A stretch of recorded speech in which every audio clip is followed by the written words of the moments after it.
Good day. Glad you've joined us for Calming the Chaos, and that today, maybe just today, you can feel His presence in a new and refreshing way.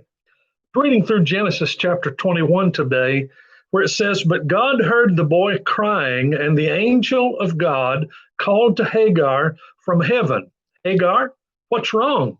Do not be afraid. God has heard the boy crying as he lies there.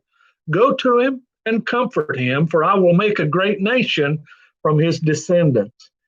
You know the backdrop of this story. Abraham had been given Hagar and by his wife Sarah, and said, "Let's help God along with this." And we come up with Ishmael. I don't know what you think about Ishmael.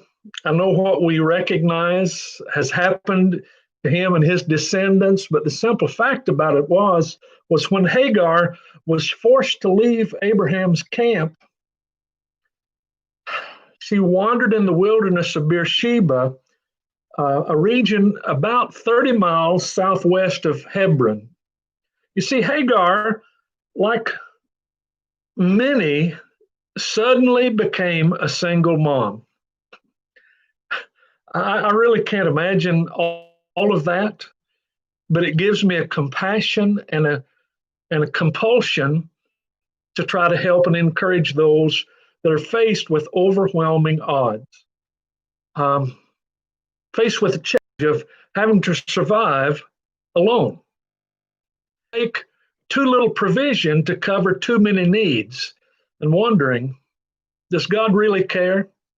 You see, maybe you're experiencing a time in your life when you feel disconnected, isolated, and alone. Your future looks bleak.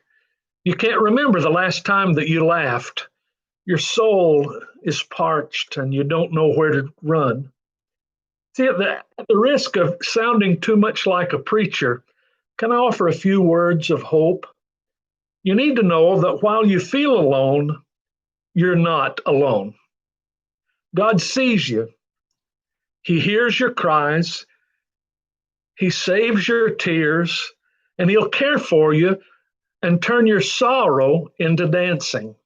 You see, when you're by yourself, the nights are extremely long, but God will sustain and restore you.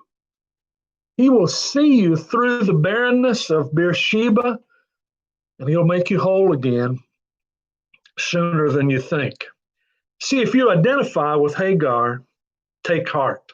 When your life has recovered from that dark time, the strength that you'll have gained will compensate for those desperate and difficult days. In the meantime, let the teacher in me repeat this. Please know that God has not left you alone. As Hagar lay weeping in despair, and the young man lay dying of thirst, God heard their sorrow. He knows that you're trapped between deep regret and gnawing bitterness, and He gets you.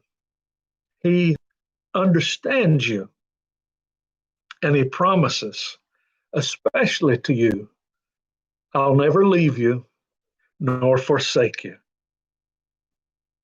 Have a great day.